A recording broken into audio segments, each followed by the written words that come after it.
Bonjour chers frères et sœurs.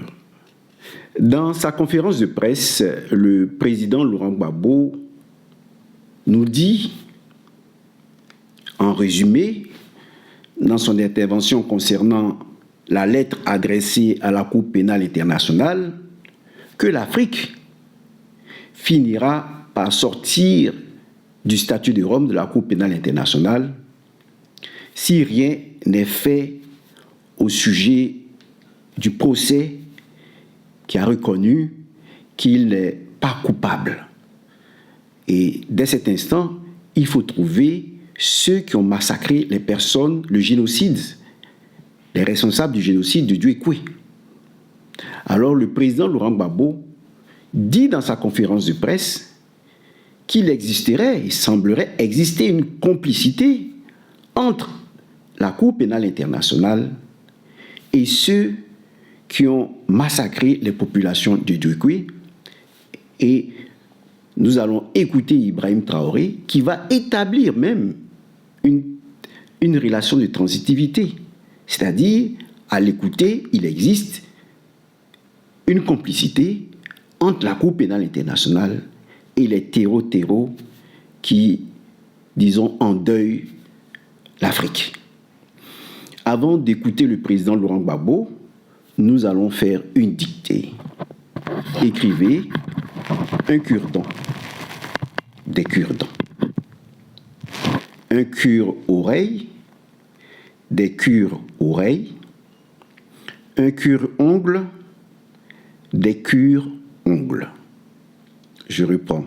Écrivez un cure-dent, des cure-dents. Un cure-oreille, des cure-oreilles. Un cure-ongle, des cure-ongles. Troisièmement, je répète, un cure-dent, des cure-dents.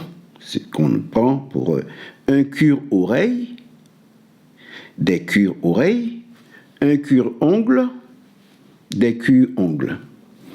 Alors, je vais vous passer tout de suite la vidéo du président Laurent Gbagbo lors de sa conférence de presse.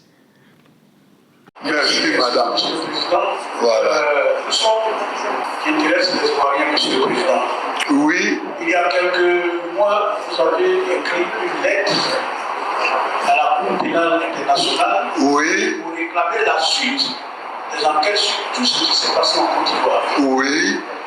Premièrement, quelles étaient vos motivations et aujourd'hui, où est-ce qu'on en est avec cette affaire? Bien. Merci. Bien que ce ne soit pas dans le sujet du pacte social, mais comme vous posez la question, je ne vais pas la fuir. Moi, je vous l'ai dit, j'étais content d'être jugé, enfin, comme je l'ai dit à notre camarade, là. Oui, oui. Oui, Herman Abois. J'étais pas content d'être jugé à l'extérieur, mais c'était quand même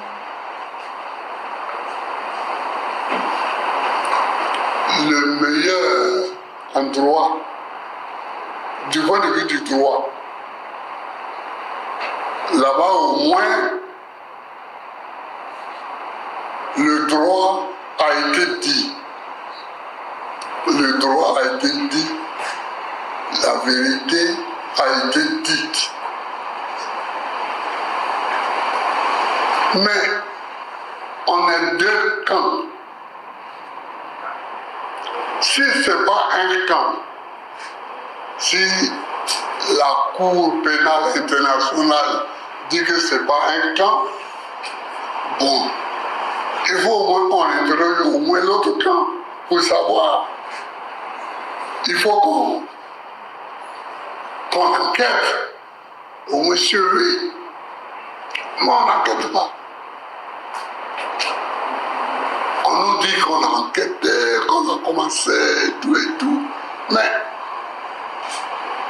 bon. Donc j'ai écrit. J'ai écrit pour vous montrer aux Ivoiriens que je n'ai pas confiance en cette procédure qui a été initiée en 2011. Que c'était une procédure pour enlever Gbagbo, le mettre loin et mettre quelqu'un d'autre à sa place dans le fauteuil présidentiel. C'est pour ça que j'ai écrit cette lettre-là. Maintenant, ils me disent que ça va continuer. Je souhaite, mais je ne crois pas. Je crois qu'ils sont tous dans la combine. Et ce n'est pas un hasard si j'ai été bombardé, si ma maison, la maison du président de la République de Côte d'Ivoire, a été bombardée par des hélicoptères étrangers, des hélicoptères français et onusiens. C'est eux qui ont bombardé. Bon, ça c'est une vérité, c'est évident, donc le dire, ce n'est même pas... C'est ça. Donc, moi, j'ai écrit cette lettre pour montrer qu'il faut qu'on sache qui. Si ce n'est pas Gbagbo, c'est qui donc? C'est ça. C'est qui alors? Mais ils ne sont pas pressés. Je crois qu'ils ne sont même pas intéressés à dire ça. J'ai été au pays, ouais, à mon retour. J'ai été à Duekwe. J'ai été à Guiglo. J'ai été au pays, ouais. Ils ont été massacrés, malmenés. Mais qui a fait tous ces massacres? On ne dit rien. En tout cas, c'est pas vous. Voilà. En tout cas, c'est pas moi. Et donc, bon, je laisse à leurs mains le dossier. De temps en temps, je vais le titiller encore pour dire, mais venez juger notre affaire là. Venez juger, on a déjà trouvé un non coupable. Mais venez trouver maintenant un coupable. Je vais les... Et je suis fort pour faire ça maintenant, puisque je suis non coupable. Je suis acquitté. Donc, voilà ce que je voulais vous dire. Les ennemis du Burkina sont clairement là-bas, affichés, protégés. Ils sont payés, ils sont protégés, ils sont bien logés. En plus de ça, il y a la question du terrorisme. Mais non, le pouvoir flotte avec les terroristes. Il ne faut pas se mentir. Attendez, croyez-vous vraiment que peut-être l'armée ivoirienne est tellement surpuissante que quand les terroristes les voient seulement, ben écoutez, cela il ne faut même pas les toucher, quoi que ce soit. Vous croyez à ça? Ils sont tellement plus puissants que les 3 armées de l'AES. C'est fou. Il y a un pacte de non-agression. Et quand il y a un pacte de non-agression, vous devenez une base arrière. Et tout ça, ça m'inquiète justement. Si ce pays, il y a des crises, le pays sera attaqué par les terroristes. Parce que s'ils ne gagnent plus ce qu'ils gagnent, le pays sera attaqué et ce pays va sombrer. C'est un danger. C'est pourquoi j'ai passé le temps à dire au chef d'État, on ne pactise pas avec les terroristes. Voilà. Ni le Coran ni la Bible n'ont jamais pu réconcilier le riche et le pauvre, l'exploiteur et l'exploité. Voilà la forme de gouvernement que veut la France en Afrique.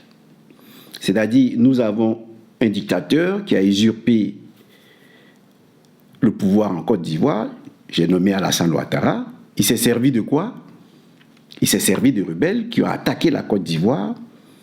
Et dans un contexte de réconciliation, ces rebelles ont pris la place de l'armée loyale.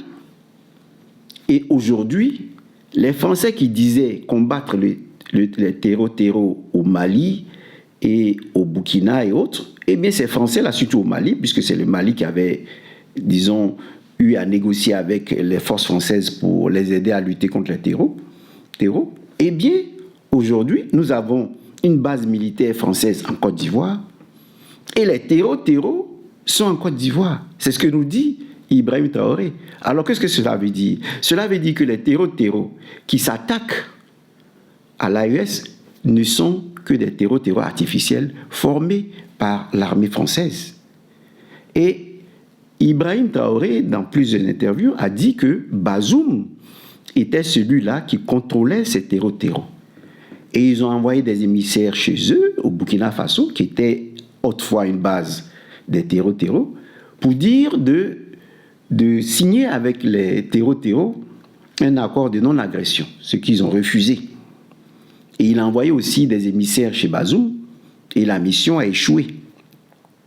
Et il parle de ces terreaux qui étaient pourchassés par ces militaires, qui se sont retrouvés hors de la frontière du Burkina, ils sont retrouvés en Côte d'Ivoire, et la Côte d'Ivoire les a accueillis.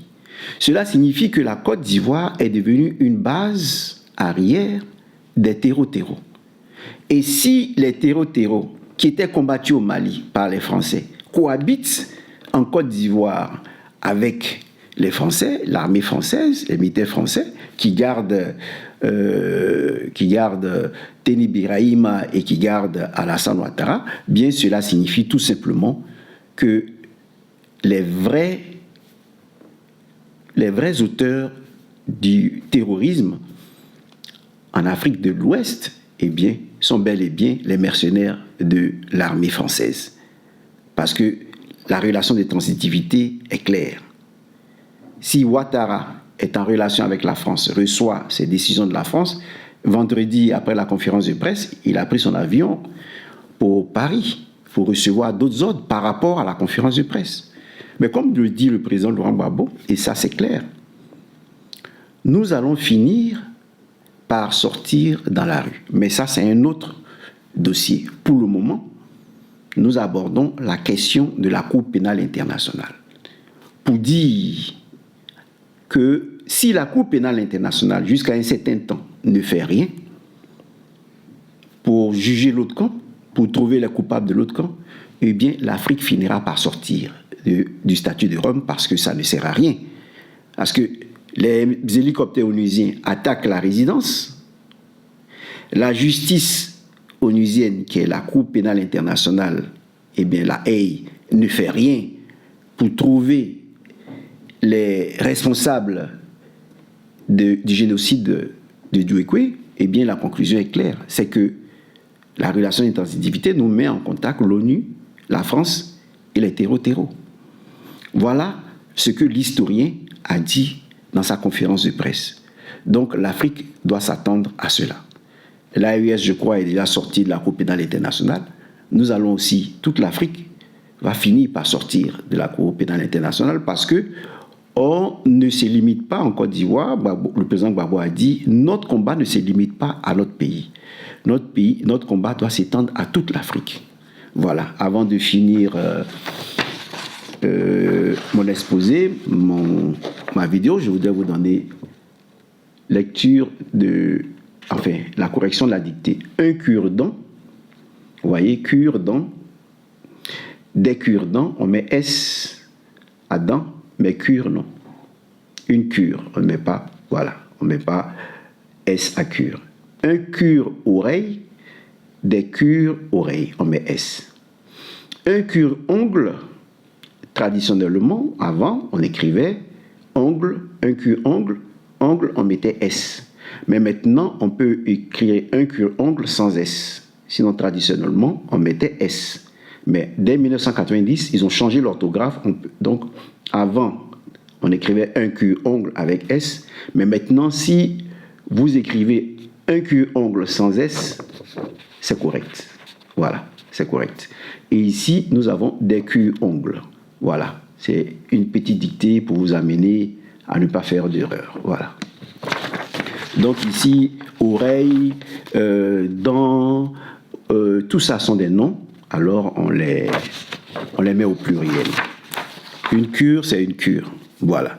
Donc ici, voilà ce que j'avais à vous dire sur cette conférence de presse. On va prendre petit morceau par morceau, comme dit Begué Mambé. On va affronter ça morceau par morceau. Mais ce que vous devez comprendre, le président Laurent Gbagbo a dans son collimateur non pas le fauteuil présidentiel, mais il dit nous sommes dans le contexte d'impact social. C'est différent. Donc, aucun juge ne peut venir dire trouble à l'ordre public. Non. Pourquoi? Parce que stratégiquement parlant, nous, on ne vise pas le fauteuil présidentiel. On dit non au 4e mandat, mais ici, comme a posé les choses, disons, le journaliste lui a posé cette question concernant trop c'est trop et le pacte social. Eh bien, c'est deux choses différentes. Trop c'est trop était contre le 4e mandat. Mais le président Laurent Gbagbo dit on continue de lutter. Trop c'est trop, c'était contre le 4e mandat. Le pacte social, ce n'est pas quelque chose qui se limite dans le temps. C'est quelque chose de permanent. Même si Dieu aujourd'hui appelle le président Laurent Gbagbo à lui, le pacte social devient la boussole de toute la Côte d'Ivoire. C'est ce que le président Laurent Gbagbo a dit. Quand il dit qu'il va sceller tout, eh bien le pacte social n'appartient pas seulement au PPACI, appartient à tous les Ivoiriens. Voilà comment il compte orienter, disons, le combat de la gauche, lui, de sa gauche, de la gauche du président Laurent Gbagbo, pour que les Ivoiriens vivent heureux.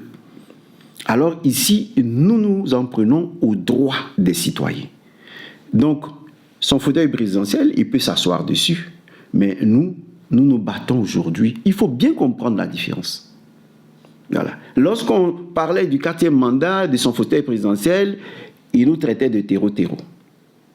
Parce que nous voulons nous en prendre à son fauteuil présidentiel. Le président Laurent Gbagbo dit, je n'ai pas besoin du fauteuil présidentiel pour lutter pour le bonheur des Ivoiriens. Donc nous sommes en train de lutter pour le bonheur des Ivoiriens. Et demain, on pourra sortir pour lutter pour le bonheur des Ivoiriens. Qu'il reste là, dans son siège royal, en tant que dictateur, peu importe. Donc, le procureur ne peut pas se permettre de lancer un mandat d'arrêt contre quelqu'un, contre qui que ce soit, pour dire pourquoi tu luttes pour la cherté de la vie, pourquoi tu luttes pour le droit des citoyens, pour le droit du planteur, à ce niveau, ils sont liés. C'est ce que vous devez comprendre. Le pacte social lie le gouvernement. Parce que le pacte social n'a pas en vue le fauteuil présidentiel, n'est pas là pour la conquête du pouvoir politique. Le pacte social est là pour la conquête des droits du citoyen. C'est deux choses différentes. Voilà le génie politique du président Laurent Gbagbo. Comprenez bien ceci. Le pacte social vise les droits, le bonheur des citoyens ivoiriens. Ce n'est pas un pacte qui vise la conquête du pouvoir politique. Voilà. Ce qui concerne la conquête du pouvoir politique sera discuté après.